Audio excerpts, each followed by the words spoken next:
No próximo capítulo da novela Três Graças, o clima pega fogo quando Arminda perde completamente o controle ao descobrir que o homem escondido em seu quarto é ninguém menos que Ferit.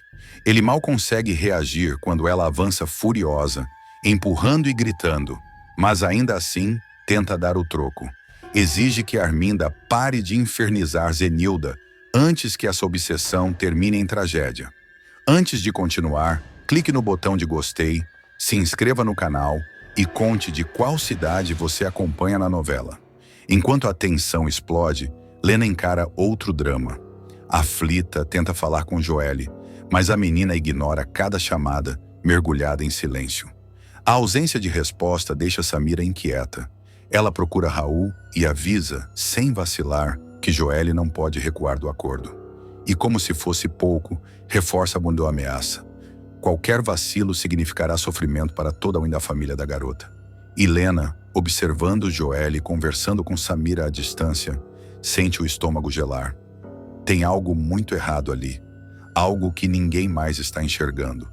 Na chacrinha, Lígia pressiona Gerluce a revelar à neta quem é seu verdadeiro pai, afirmando que segredos só alimentam tragédias futuras. Minutos depois, para proteger seus próprios interesses, mente descaradamente dizendo que ainda possui remédios, embora o estoque tenha acabado há dias. Já Feliciano, sempre farejando lucro, sonda Casper e João Rubens sobre o interesse deles na obra As Três Graças, percebendo que ambos brilham mais do que o necessário com a possibilidade. Sob pressão e emocionalmente destruída, Joelle enfim cede e aceita cumprir o acordo com Samira. A decisão deixa Gerluce em alerta, e quando a filha insiste em saber toda a verdade, ela desaba e confessa: Jorginho é o pai de Joelle. E então, como um fantasma remexido pelo destino, Jorginho aparece. Arrependido, abatido, mas firme, promete revelar tudo. Cada erro cometido, cada pecado contra Gerluce e Lígia, jurando que buscará redenção diante de Deus e da própria filha, aconteça o que acontecer. Na igreja, Bagdá chega antes que todos, respirando fundo, como quem tenta domar um furacão que já nasceu dentro dele. O jovem caminha pelos bancos vazios, esfregando as mãos, tentando ensaiar as palavras que diria ao pai, ou melhor, ao homem que ele por tantos anos acreditou ser apenas mais um fantasma do passado de sua mãe. A cada passo, a raiva cresce, a ansiedade sobe, e o eco do templo parece zombar dele. Quando Jorginho finalmente surge na porta lateral, Bagdá avança como um touro ferido, disparando acusações, perguntas, insultos e dores antigas, como quem desfere golpes que estavam guardados desde a infância. Jorginho tenta manter a calma, mas sua voz falha. Há culpa demais entre os dois, e tempo de menos para remediar. A discussão se intensifica, até que Joelle aparece. O rosto dela traz surpresa, temor e uma intuição incômoda. Ela sabe que algo pesado está prestes a ser dito. Ao vê-la entrar, Jorginho decide agir. Ele respira fundo, ergue o queixo e reúne todos perto do altar. Sua postura muda, como se estivesse prestes a enfrentar um tribunal. Ele anuncia com a voz embargada a primeira grande revelação. Bagdá e Joelle são irmãos, e Bagdá é seu filho. O silêncio que se instala é brutal. Joelle leva a mão à boca, chocada.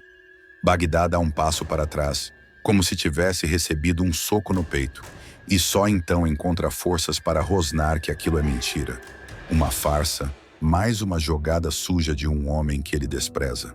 Mas Jorginho não recua. Ele confirma a história com detalhes, datas, lembranças dolorosas e falhas que jamais deveria ter cometido. Bagdá treme de ódio. Joelle, perdida, tenta juntar as peças de uma vida inteira que, de repente, parece ter sido construída sobre um palco de sombras. É nesse momento que o telefone de Joelle vibra, um número já reconhecido. O terror volta como uma lâmina fria correndo pela espinha. Samira. A chantagista não dá tempo para respiração. Ameaça, pressiona, manipula, diz que Joelle está atrasando tudo, que o acordo deve ser cumprido, que o bebê tem destino certo e que nada irá interferir no plano. O rosto da menina empalidece.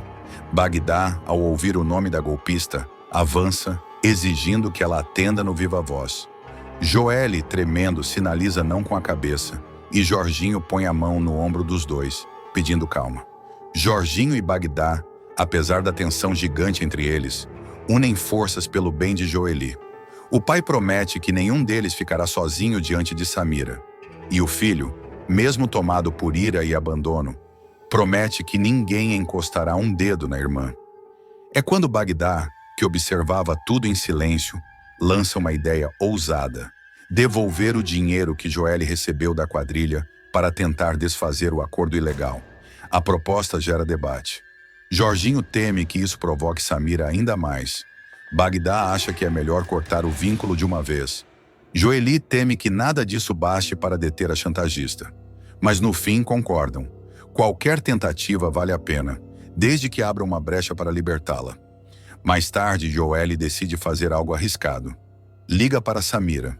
A golpista atende com a voz escorregadia de sempre, cheia de veneno e controle. Joely tenta negociar. Propõe devolver o dinheiro. Pede que Samira encerre o trato. Mas a mulher dá uma risada curta, quase debochada. Diz que o acordo foi firmado, que há pessoas importantes envolvidas e que Herculano e Lena não pretendem desistir do bebê. E, para piorar, afirma que se Joely desobedecer, outras pessoas pagarão o preço. Joely entende o recado. Não é só sobre ela, é sobre os que ela ama. É então que o grupo decide montar um plano. Um plano complexo, arriscado, mas a única forma de arrancar Joely da teia da chantagista sem entregar o bebê. As ideias se cruzam. Bagdá propõe uma emboscada, Bagdá sugere registrar tudo, Jorginho quer envolver Gerluce, mas teme expô-la. E Joely, embora apavorada, decide que será ela mesma a chamar Samira para um encontro final. Ela precisa parecer rendida, obediente, sem levantar suspeitas. E assim começa o cenário da queda iminente da vilã. No dia marcado, Joely chega ao local, combinado com o coração descompassado. Um galpão abandonado, escolhido por Samira. Herculano e Lena aparecem pouco depois, com olhares calculados. Eles falam do bebê como se fosse um objeto, como se tivessem direito sobre ele. Joely, apesar do medo, se impõe. Pela primeira vez, sua voz sai firme. O bebê é meu. Herculano sorri, Lena revira os olhos e Samira dá um passo à frente, liberando toda a sua crueldade. Ela ameaça a família inteira de Joely. Diz que tem gente vigiando, que um gesto errado e alguém sofrerá consequências irreversíveis. É nesse instante que Bagdá surge das sombras. Seu corpo tensionado, suas mãos fechadas em punhos, seus olhos brilhando de fúria. Ele enfrenta os compradores com uma coragem quase inconsequente. Herculano tenta intimidá-lo, mas Bagdá não recua. Ele deixa claro que ninguém vai levar o bebê, que ninguém vai encostar em Joely, que ninguém vai ameaçar sua família sem enfrentar a sua ira. A atmosfera fica elétrica. Dá para sentir o ar vibrando, prestes a explodir. Samira, percebendo que perdeu o controle, apela para o que tem de mais vil, coloca Gerluce na mira. A chantagista descreve onde a mulher está, que tem alguém observando, que qualquer palavra atravessada de Joely selará o destino de Gerluce. Isso paralisa todos. Joely sente o chão sumir. Jorginho, escondido a poucos metros, empalidece. Bagdá avança, mas Samira ameaça apertar um botão no celular. A tensão atinge o ápice. É quando Joely, tomada por desespero e coragem simultaneamente, faz uma revelação que muda a cor de toda a cena.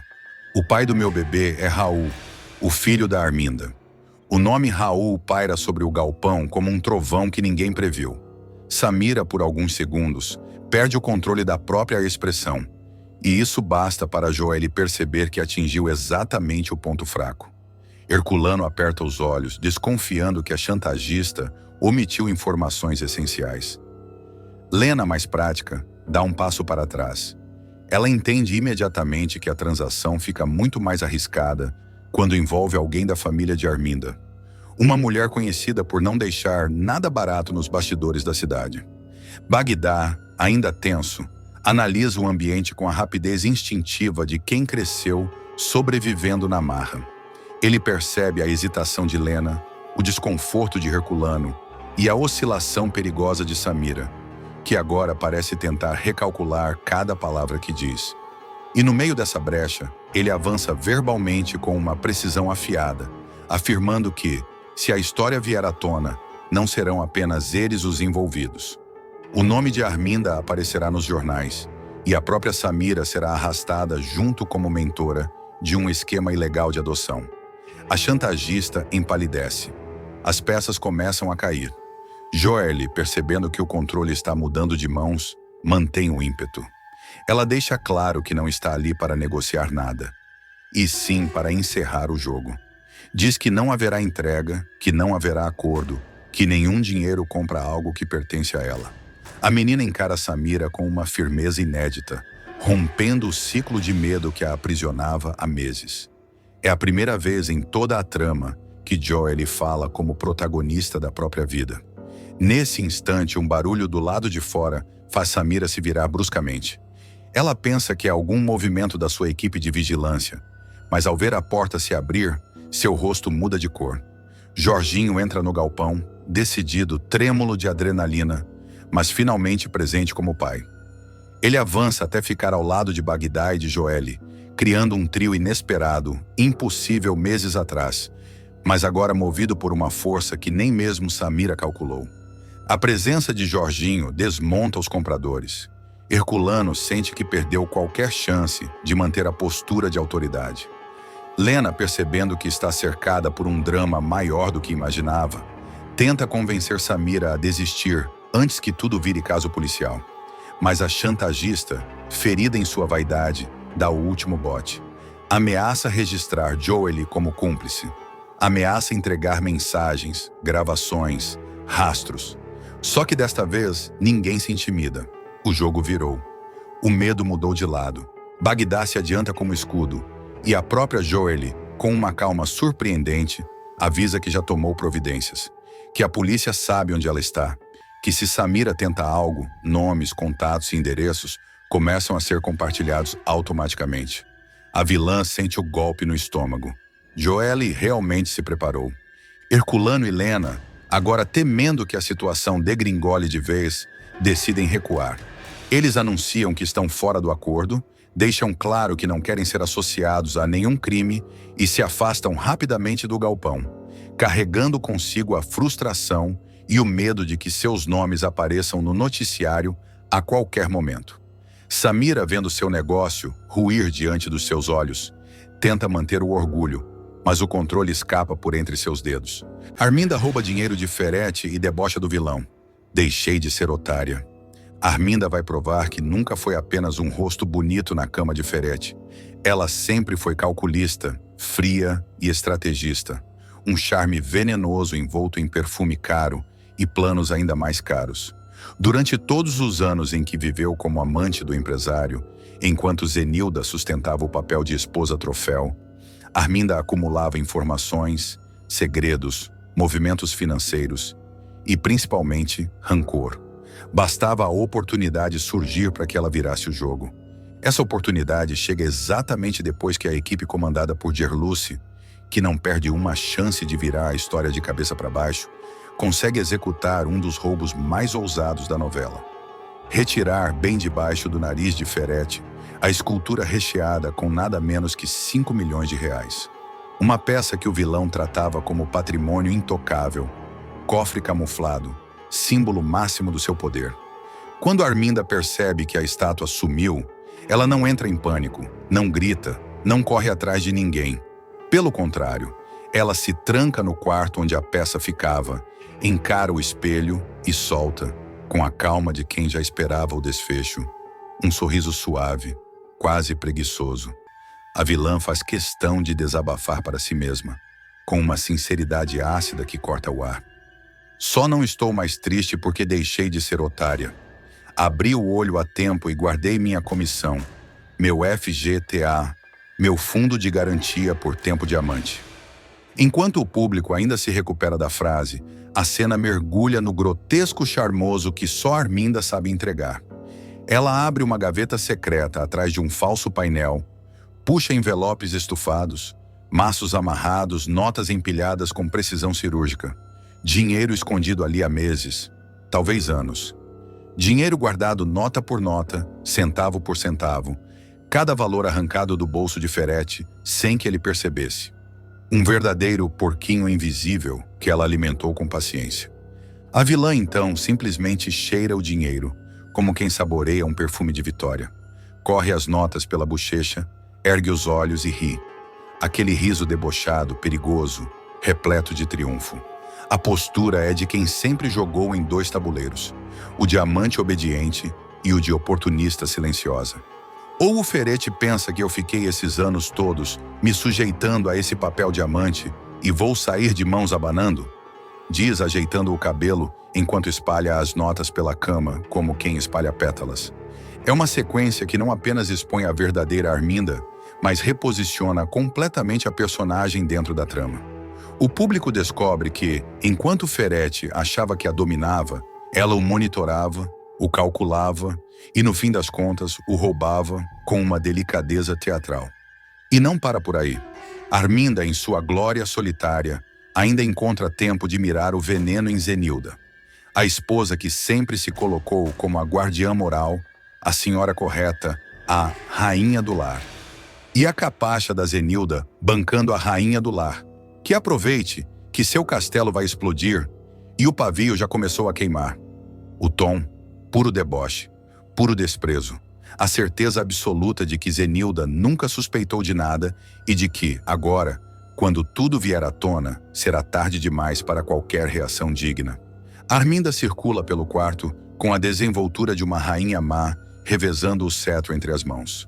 A câmera acompanha seus passos enquanto ela recolhe o dinheiro com uma frieza quase elegante, colocando os maços em uma mala preta que já estava preparada, como se ela sempre soubesse que o dia do golpe chegaria. Não há improviso, não há surpresa, há planejamento. Ela se ajoelha, confere as notas com o cuidado de quem revisa joias raras.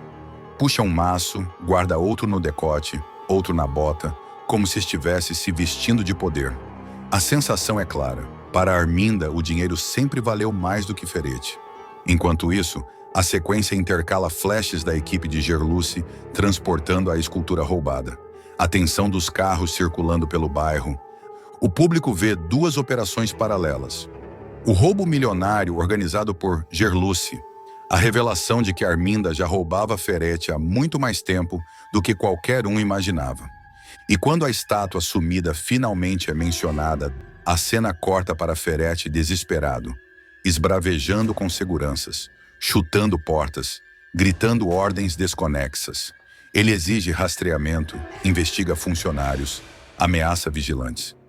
Mas enquanto o vilão se descabela, Arminda apenas observa do alto da escada, com um olhar que diz: "Eu te ganhei do jeito mais doloroso possível, pela sua vaidade." A vilã ainda tem a audácia de soltar uma frase pelas costas dele, quase sussurrando, mais alta o suficiente para Zenilda ouvir ao longe e não entender nada. Quem vive de aparência sempre acaba perdendo o que realmente importa. O capítulo cria um clima crescente de paranoia na casa de Ferete. Zenilda se sente observada, os empregados estão inquietos e Ferete, cada vez mais furioso, começa a desconfiar até da própria sombra, mas nunca da pessoa certa. A novela deixa evidente que Arminda vê o caos se formando e gosta do que vê. Para ela, a destruição moral de Ferete é tão valiosa quanto o dinheiro guardado.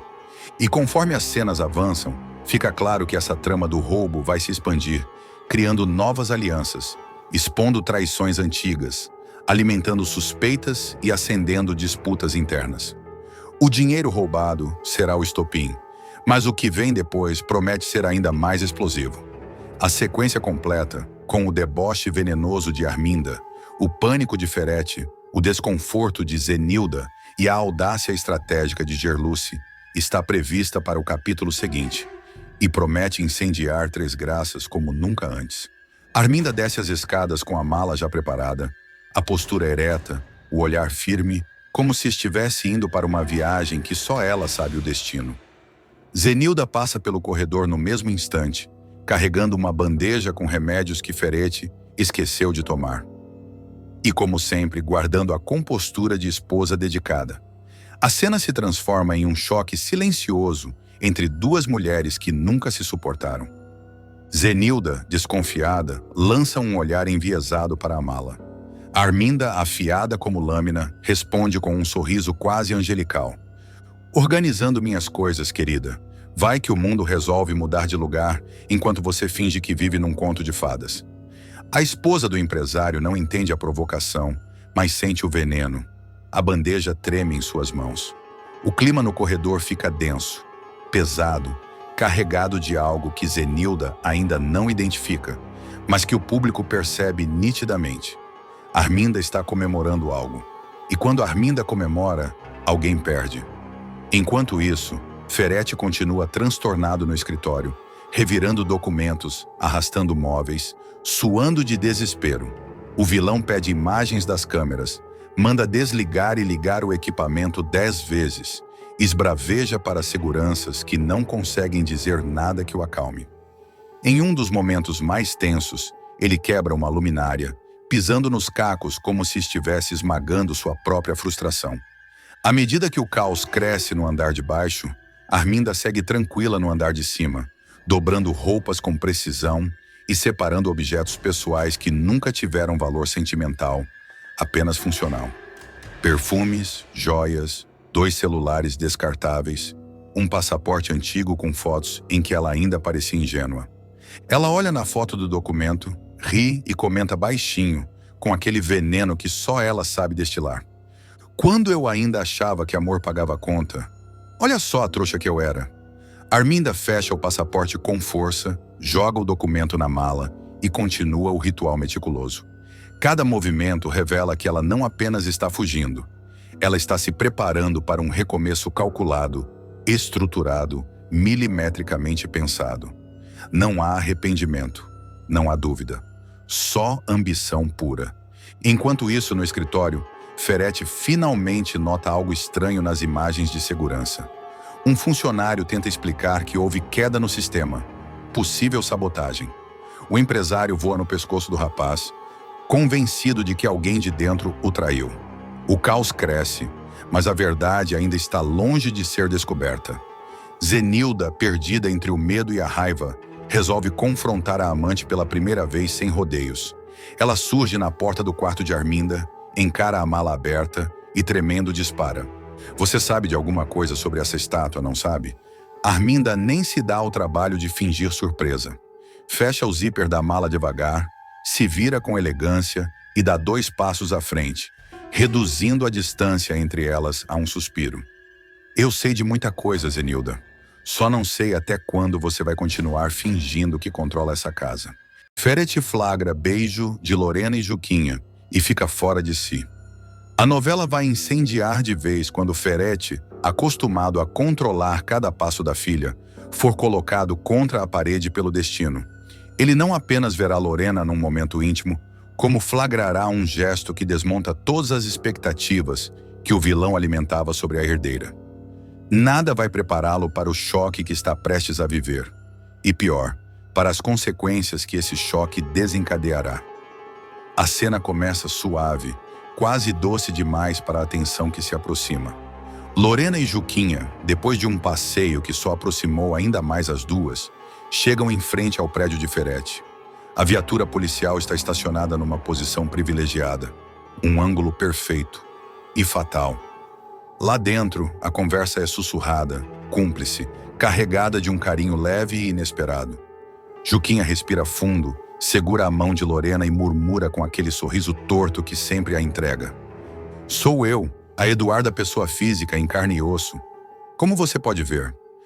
Lorena encara a policial de um jeito tímido, mas faminto por algo novo. Antes que consiga formular qualquer resposta, Juquinha se inclina e sela um beijo rápido, porém certeiro na boca dela. É um selinho, mas tem peso de terremoto. É ali que tudo muda. A câmera da novela corta para o interior do carro de Ferretti, que está chegando ao prédio no banco de trás, rabugento como sempre, reclamando da vida, da agenda, da comida fria e do mundo inteiro, sem desconfiar que está prestes a mergulhar num abismo emocional que ele não sabe enfrentar.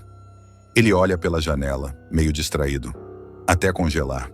Primeiro estranha o carro, depois reconhece a cor, em seguida a silhueta e, enfim, a filha. Acho que é a Lorena ali no carro. Ótimo, assim o jantar não atrasa. A frase nasce tranquila, mas morre engasgada. No segundo seguinte, ele vê o beijo. E o vilão estoura. O rosto de Ferretti desaba num misto de ódio, confusão e incredulidade. Ele se joga contra o vidro, como se quisesse atravessar a janela com as mãos. Que droga foi essa? O que é que a minha filha... A fúria deixa a voz embolada. Macedo entra na garagem, tentando seguir seu trabalho como se nada estivesse acontecendo. Mas Ferretti perde completamente o controle. Para o carro! Agora! O motorista hesita. E esse segundo de hesitação é o suficiente para transformar o vilão numa fera prenunciando tempestade. Ferretti abre a porta com brutalidade, quase derrubando o próprio corpo ao pular para fora. Ele corre pela rampa como um animal ferido, arfando, tropeçando, desesperado para alcançar a rua. Mas quando chega lá, nada. A viatura já deu partida. Juquinha e Lorena sumiram no fluxo das luzes. A frustração vira um soco no estômago. Era ela, minha filha, beijando outra mulher. Eu não posso ter me enganado. Era Lorena. A voz sai em desespero bruto, como se a própria realidade tivesse lhe pregado uma peça. O vilão retorna para o prédio cambaleando, sem entender o próprio corpo, suando frio, respirando mal. Macedo observa de longe, com medo, e com aquele olhar de quem já entendeu que aquilo vai virar problema, e dos grandes. Ferretti invade o corredor chamando pela filha, querendo confirmação, exigindo explicações que nem ele sabe formular. Zenilda percebe a agitação e tenta intervir. O que foi agora, homem? Tá branco, tá tremendo. Mas ele não responde. Ele atravessa o corredor e bate na porta do quarto de Lorena, como se estivesse prestes a arrombar. Silêncio. Zenilda se aproxima. Lorena tá trancada desde cedo. Disse que ia estudar. A frase cai como uma bomba. Ferretti abre os olhos, perdido, como se o mundo tivesse girado no sentido errado. Trancada? Mas se ela estava no quarto... Então o que foi que eu vi? Eu tô ficando maluco? O vilão passa a mão na cabeça, respira fundo, mas não encontra equilíbrio. A imagem daquele beijo não sai da mente dele. Quanto mais tenta racionalizar, mais surtado fica. A confusão vira uma paranoia que começa a corroer tudo o que ele achava que sabia sobre Lorena. A novela mergulha fundo na perturbação interna dele. Ferretti começa a duvidar de si mesmo, da própria sanidade, do controle que sempre acreditou ter sobre a filha, do universo inteiro. A partir do dia seguinte ao flagra, o clima se torna ainda mais denso. Ferretti começa a observar Lorena com uma obsessão que ultrapassa qualquer limite aceitável. Ele tenta agir como se nada tivesse acontecido, mas seu corpo denuncia a tormenta. Mãos inquietas, olhares longos demais, perguntas atravessadas e aquele silêncio carregado de raiva que faz o ar da casa pesar. Lorena, por sua vez, estranha o comportamento do pai, mas não imagina que ele viu o beijo. Ainda assim, a jovem mantém distância, tentando lidar com a avalanche de sentimentos que Juquinha despertou. Ela acorda sorrindo, se pega distraída durante o café, fica inquieta ao ouvir a notificação do celular. Zenilda observa tudo com a sabedoria de quem conhece a filha pelo olhar. Você tá diferente, comenta a mãe, carregando um sorriso quase cúmplice. Lorena desvia. Não tô não. Mas Zenilda ri por dentro. Ela sabe identificar felicidade quando vê. Enquanto isso, Juquinha passa o expediente na delegacia com a cabeça em outro lugar. A policial tenta trabalhar, mas toda vez que fecha os olhos, lembra do selinho, do jeito que Lorena puxou o ar, do instante em que tudo pareceu possível. A novela, então, começa a preparar o campo para um choque ainda maior.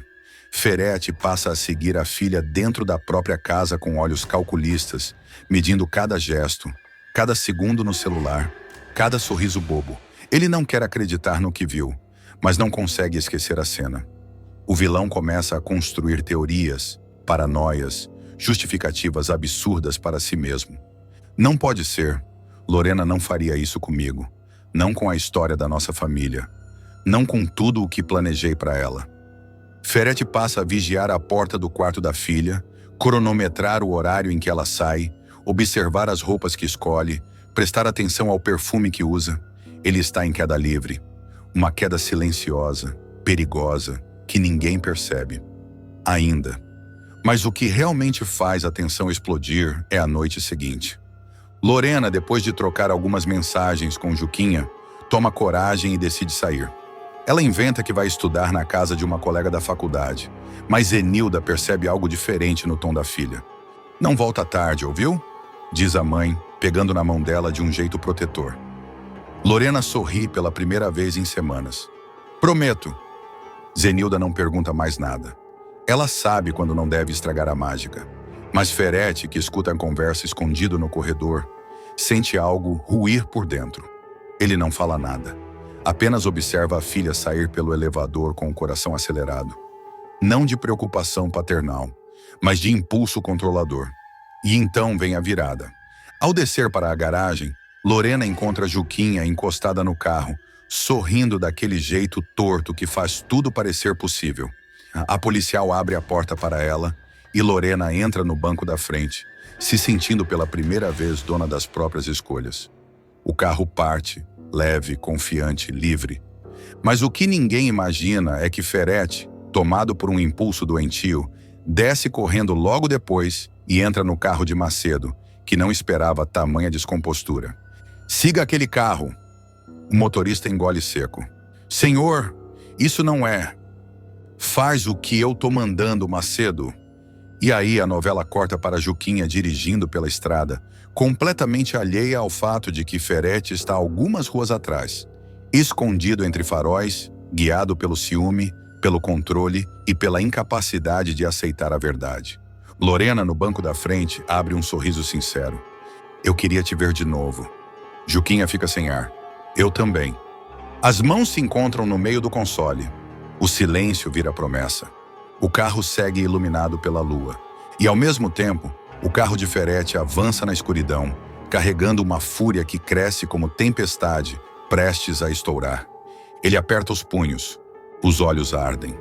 A respiração falha, porque agora ele tem certeza absoluta. Lorena está apaixonada. E isso ele não vai aceitar. De jeito nenhum. O público sente a pressão aumentar. O clima fecha. O perigo se aproxima com passos silenciosos.